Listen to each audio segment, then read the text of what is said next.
चलिए आज हम शुरू करेंगे कक्षा 10 के गणित चैप्टर 3 जिसका नाम है दो चर वाले रैखिक समीकरण के युग्म। तो प्रश्नावली शुरू करने से पहले हम कुछ बेसिक जान लेते हैं कि दो चर वाले रैखिक समीकरण आखिर होता क्या है, उसका रूप कैसा होता है। तो चलिए कुछ एग्जाम्पल से हम समझते हैं। तो एक पद होता है चर पद और एक होता है अचर पद। तो चर पद और अचर पद के बारे में हम पहले से भी जानते हैं कि एक्स वाई जेड ये सब वाले पद क्या होते हैं, तो चर पद होते हैं। और जो भी संख्या वाले पद होते हैं जैसे कि -2, 10, 5/2, ये सभी पद क्या होते हैं, अचर पद होते हैं। एक्स वाई जेड चर पद होते हैं और ये पद अचर पद होते हैं। तो चलिए चलते हैं अब दो चर वाले रैखिक समीकरण की ओर। तो एक एग्जाम्पल है 2x प्लस का 10y माइनस का 10 बराबर 0। इस समीकरण को यदि हम देखें तो एक x दिया गया है और एक y दिया गया है, यानी दो चर दिया गया है। इस समीकरण में कितने चर है, दो चर है। और रैखिक का मतलब क्या होता है, जिसका घात एक हो। तो देख लीजिए x का भी घात एक है और y का भी घात कितना है, एक है। तो इसको हम क्या बोलेंगे कि दो चर वाले रैखिक। रैखिक का मतलब घात एक हो। तो दो चर वाले रैखिक समीकरण जिसमें बराबर लगा हुआ होता है उसको हम क्या कहते हैं, समीकरण। तो इसी को हम क्या बोलेंगे, दो चर वाले रैखिक समीकरण। क्योंकि इसमें दो चर है, घात एक है तो रैखिक हो गया, और बराबर लगा हुआ है तो क्या हो गया, ये समीकरण। दो चर वाले रैखिक समीकरण। तो इसका रूप क्या होता है, ax plus by plus c बराबर क्या लिखेंगे, 0। ये दो चर वाले रैखिक समीकरण का रूप होता है जिसमें दो चर होते हैं, एक x होता है एक y होता है, कोई भी दो चर हो सकता है, और एक a b और c। तो यहाँ पर a के बदले में इस समीकरण में यदि हम देखें तो a के बदले में 2 दिया गया है, b के बदले में 10 दिया गया है और c के बदले में -10 दिया गया है। तो इसी को बोलेंगे हम दो चर वाले रैखिक समीकरण। तो चलिए अब चलते हैं प्रश्नावली 3.1 की ओर। तो ये है प्रश्नावली 3.1 जिसका क्वेश्चन नंबर 1 दिया गया है, जिसमें बोल रहा है कि आफ्ताब अपनी पुत्री से कहता है 7 वर्ष पूर्व मैं तुमसे 7 गुनी आयु का था, अब से 3 वर्ष बाद मैं तुमसे केवल 3 गुनी आयु का रह जाऊंगा। इस स्थिति को बीजगणितीय एवं ग्राफीय रूप में व्यक्त कीजिए। तो इसे दो तरीका, एक तो बीजगणितीय रूप में व्यक्त करना है और एक ग्राफीय रूप में व्यक्त करना है इसको, इस क्वेश्चन को। तो चलिए करते हैं। इसका पहला जो टर्म दिया गया है कि आफ्ताब अपनी पुत्री से कहता है 7 वर्ष पूर्व मैं तुमसे 7 गुनी आयु का था। तो चलिए करते हैं इस क्वेश्चन को।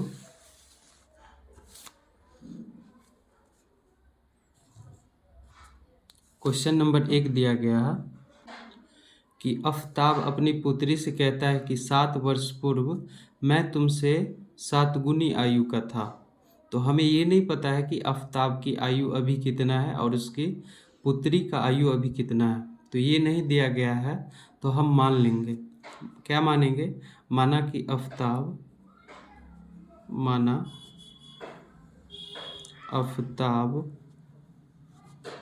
का अभी का आयु का मतलब वर्तमान आयु कितना होगा, x वर्ष। हमें उसकी पुत्री का भी आयु का पता नहीं है तो उसको भी मान लेंगे क्या, उसकी पुत्री की वर्तमान आयु, उसकी पुत्री की वर्तमान आयु क्या होगा, इसको मान लेंगे y वर्ष। क्योंकि हमें दो चर मानने हैं, दो चर मानेंगे तभी ये आकर के दो चर वाले रैखिक समीकरण होगा। इसलिए एक को x माने हैं और एक को y माने हैं। कि माना आफ्ताब की अभी वाला आयु यानी वर्तमान आयु कितना वर्ष है, x वर्ष है। उसकी पुत्री का अभी वाला आयु यानी वर्तमान आयु कितना है, y वर्ष। अब इसमें बोल रहा है कि 7 वर्ष पूर्व, यानी देख लीजिए, एक टर्म हम समझ लेते हैं पहले कि राम है, राम का वर्तमान आयु कितना है अभी, मान लीजिए 20 वर्ष है। अगर बोला जाए कि राम का 3 वर्ष पूर्व कितना आयु होगा, 3 वर्ष पूर्व का बात करें तो 3 वर्ष पूर्व का मतलब 20 घट्टे का 3 यानी 17 वर्ष होगा। 3 वर्ष पूर्व कितना आयु था उसका, 17 वर्ष। तो यहाँ पर जो क्वेश्चन में बोला गया है कि 7 वर्ष पूर्व, 7 वर्ष पूर्व आयु कितना होगा दोनों का, सो हम पहले निकाल लेंगे। तो ये बोला गया है कि 7 वर्ष पूर्व दोनों की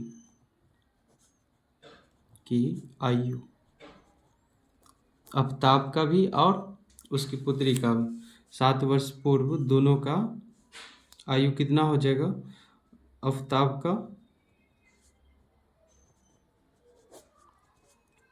तो आफ्ताब का अभी का आयु था x वर्ष। अगर 7 वर्ष पूर्व का बात हो रहा है तो क्या हो जाएगा, x माइनस का 7 वर्ष। क्या करेंगे, घटा देंगे। जैसे उस आयु में क्या किए थे हम, घटा दिए थे। तो अभी का आयु कितना है, x वर्ष, और 7 वर्ष पूर्व का बात हो रहा है तो x माइनस 7 वर्ष, यानी 7 वर्ष पूर्व आफ्ताब का आयु कितना हो जाएगा, x माइनस 7, और उसकी पुत्री का आयु कितना हो जाएगा, उसकी पुत्री का अभी का आयु है y वर्ष, तो उसकी पुत्री का हो जाएगा y माइनस का 7 वर्ष। ये दोनों का 7 वर्ष पूर्व वाला आयु है।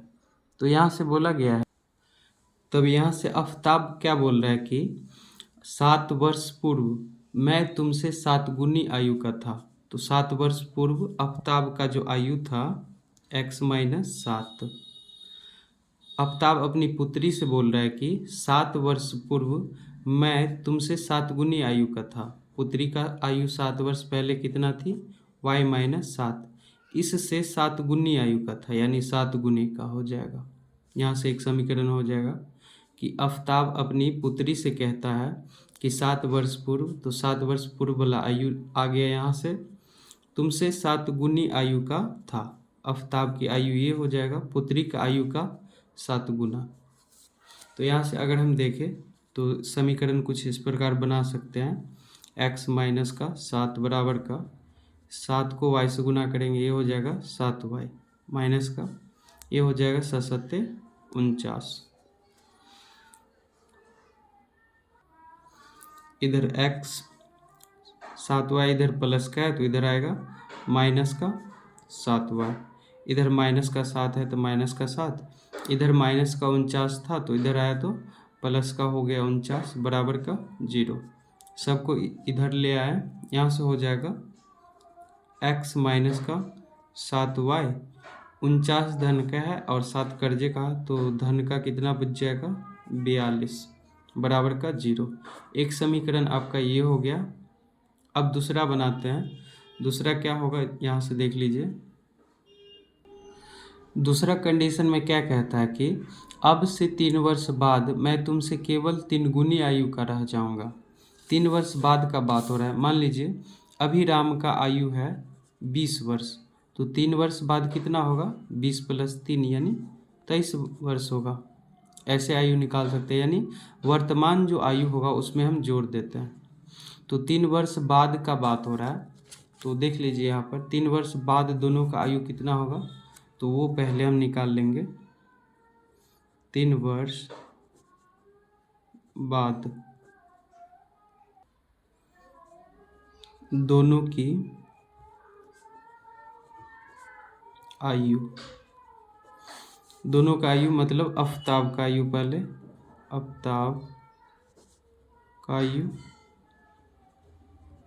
क्या हो जाएगा, वर्तमान आयु था x वर्ष, वर्तमान आयु आफ्ताब का क्या था, x वर्ष, तो 3 वर्ष बाद यानी x प्लस क्या हो जाएगा, 3 वर्ष, ये हो जाएगा x + 3 वर्ष। पुत्री का आयु क्या हो जाएगा, पुत्री का आयु पहले था y वर्ष, यानी वर्तमान आयु यानी अभी का आयु था y वर्ष, तो 3 वर्ष बाद कितना हो जाएगा, y + का 3 वर्ष, इतना आयु हो जाएगा उसकी पुत्री का। लेकिन इसमें ये बोल रहा है कि आफ्ताब बोल रहा है अपनी पुत्री को कि अब से 3 वर्ष बाद मैं तुमसे केवल 3 गुनी आयु का रह जाऊंगा। आफ्ताब बोल रहा है कि अब से 3 वर्ष बाद, यानी 3 वर्ष बाद वाला आयु ये हो गया। बाद मैं तुमसे यानी पुत्री से कितना गुना होगा? 3 गुना, 3 गुनी आयु का रह जाएगा आफ्ताब। आफ्ताब बोल रहा है कि 3 वर्ष बाद, तो 3 वर्ष बाद वाला आयु आ गया, आयु का 3 गुना रह जाएगा, 3 गुने का हो जाएगा। यहाँ से देख लीजिए, यहाँ से 2 चर वाला रैखिक समीकरण बना लेंगे। x + 3 बराबर का 3 को y से गुना करेंगे 3y, 3 को 3 से 9, 3y इधर जोड़ का है तो इधर आ गया घटाव का 3y, प्लस का 3 है तो प्लस का 3, इधर प्लस का 9 था तो इधर आ गया माइनस का 9 बराबर का 0। तब इसको हम क्या लिख सकते हैं? x माइनस का 3y माइनस का 9 और प्लस का 3, तो माइनस का कितना हो जाएगा? अब बच जाएगा 6। तो एक समीकरण इसको हम मान सकते हैं, समीकरण 2। तो समीकरण यहाँ पर 1 और 2 जो मिला है, यहाँ पर 1 और 2, यही था आपका बीजगणितीय निरूपण। समीकरण 1 जो यहाँ पर मिला है सो ये वाला, और समीकरण यहाँ पर जो 2 मिला है ये वाला, ये बीजगणितीय निरूपण था। अब हमको क्या करना है? ग्राफीय निरूपण करना है। समीकरण 1 आपको यहाँ से मिल गया है, समीकरण 1 और समीकरण 2, इन दोनों का हमें क्या करना है? ग्राफीय निरूपण। तो यहाँ पर आपको एक समीकरण 1 दिया गया है, समीकरण 2, तो समीकरण 1 और 2 क्या हो गया था आपका? बीजगणितीय निरूपण। अब हम ग्राफीय निरूपण करेंगे, तो उसके लिए हम क्या करेंगे? एक ग्राफ का कॉपी ले आएंगे, उस पर हम क्या करेंगे? समीकरण 1 और समीकरण 2 को लिख देंगे। अब हम क्या करते हैं? ग्राफीय निरूपण करने के लिए x और y का हम क्या करते हैं? मान कुछ लिख लेते हैं। तो चलिए चलते हैं समीकरण 1 में।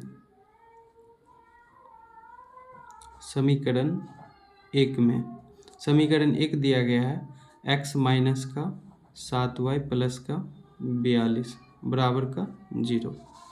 अब क्या करेंगे? एक टेबल बना लेंगे यहाँ पे,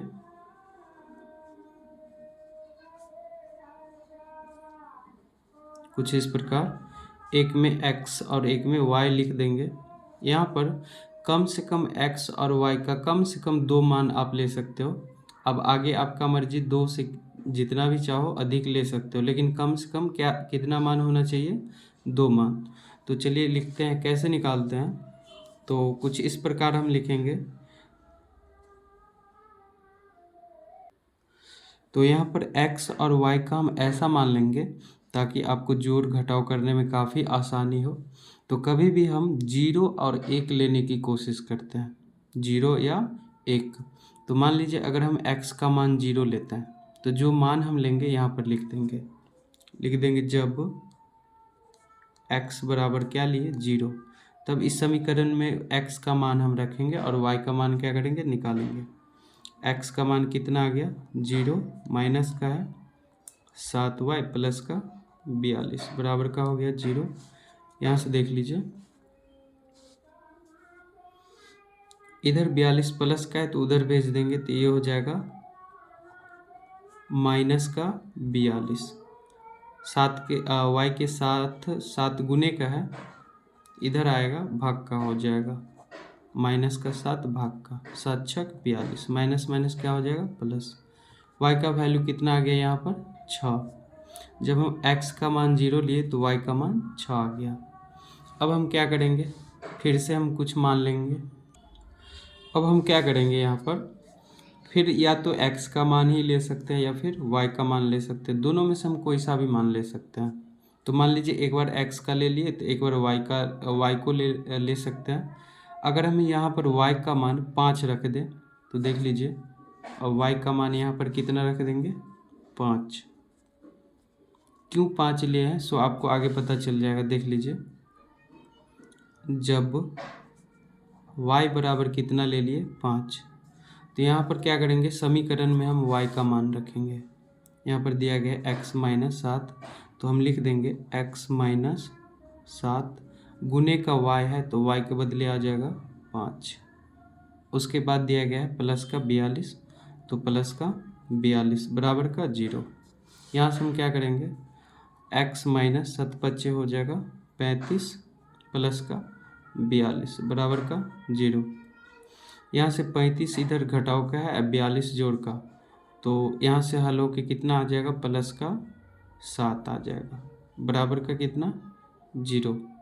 अब यहाँ से हम देखें 7 इधर जोड़ का है तो उधर उधर भेज दे तो ये हो जाएगा घटाव का 7। x का मान कितना आ गया, माइनस का 7। 5 हम इसीलिए लिए क्योंकि 10 से अगर ऊपर आता है मान तो आपको ग्राफ ज़्यादा खींचना पड़ेगा। तो यहाँ से हम क्या किए, x का वैल्यू कितना आ गया यहाँ पर, माइनस का 7। y का मान 5 रखने पर x का मान माइनस 7 आ गया। तो आप x y का मान कुछ इस प्रकार ले लीजिएगा कि 10 के अंदर में आए तो ग्राफ आपको बनाने में काफ़ी आसानी होगा,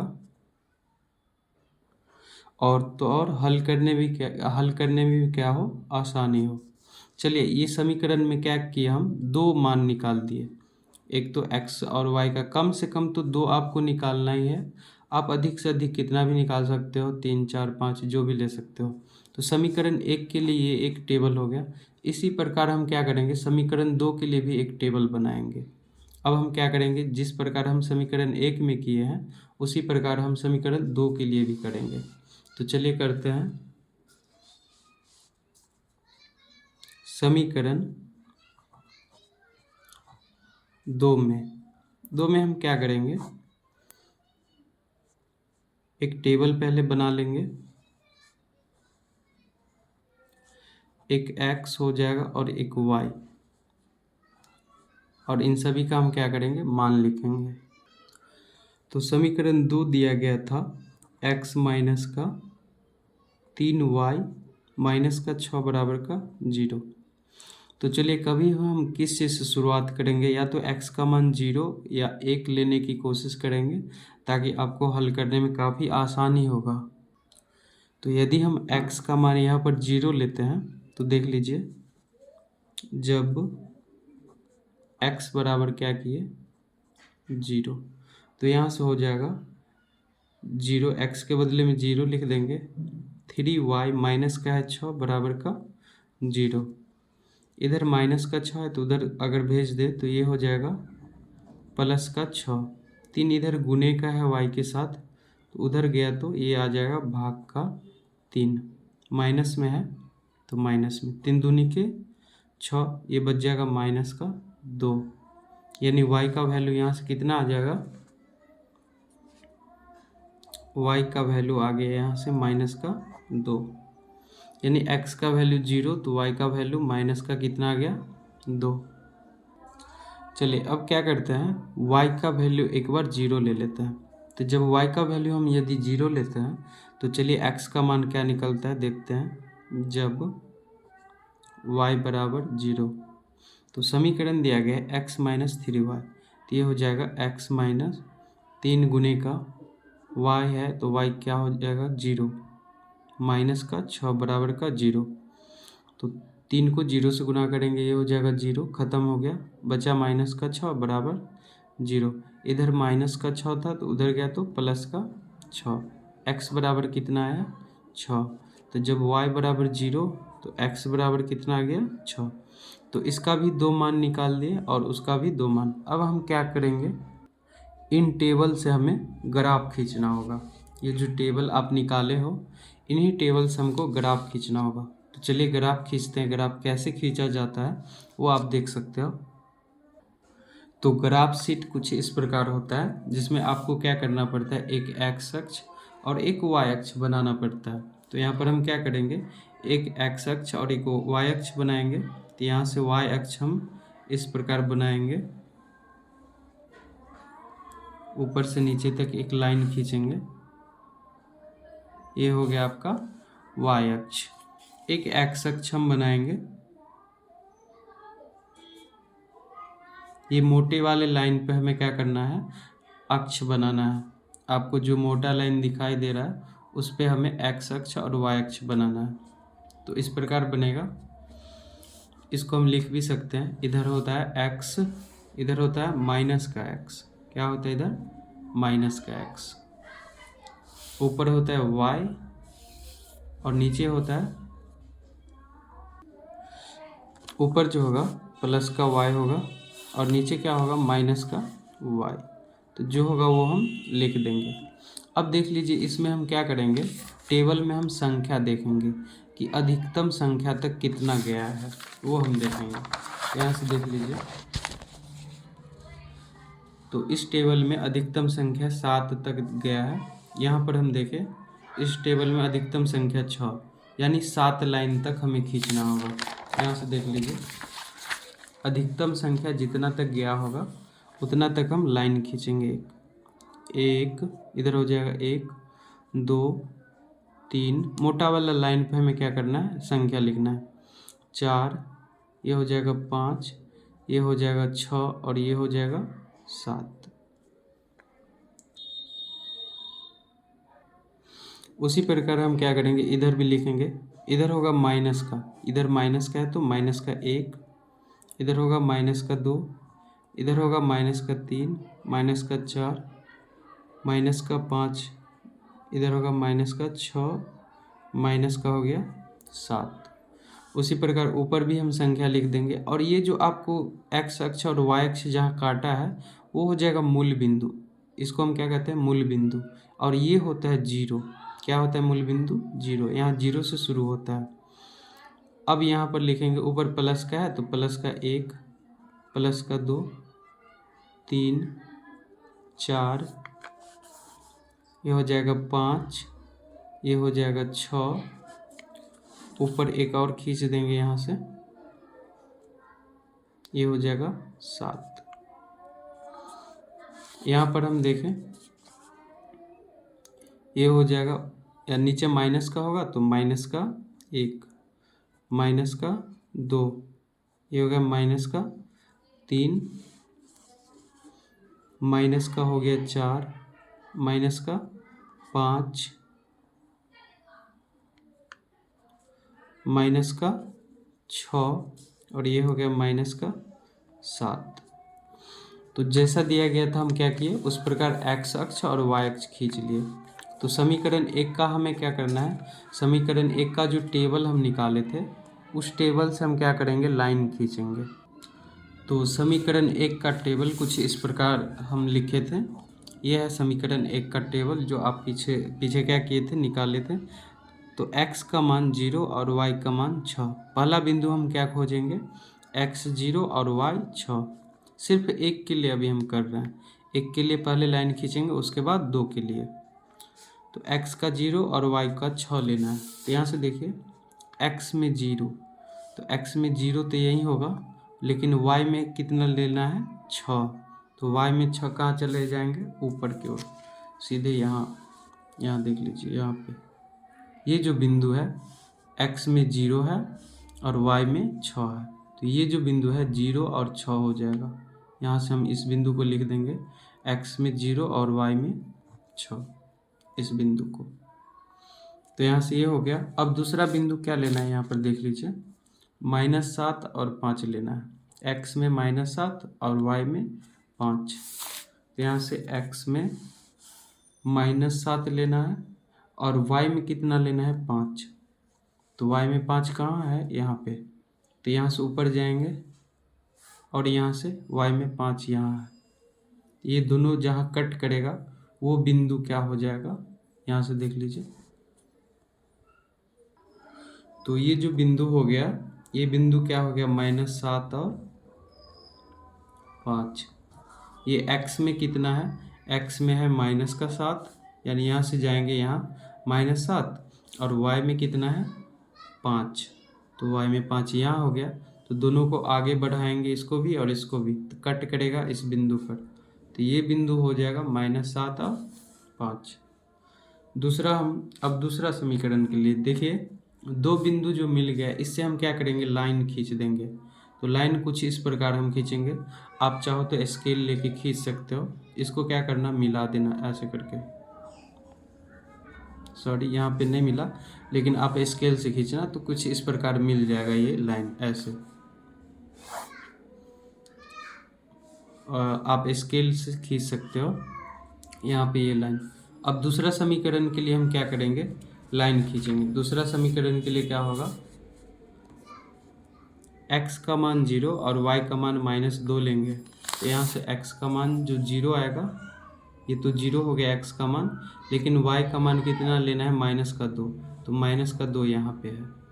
तो ये हो गया ये बिंदु, x का 0 और y का -2।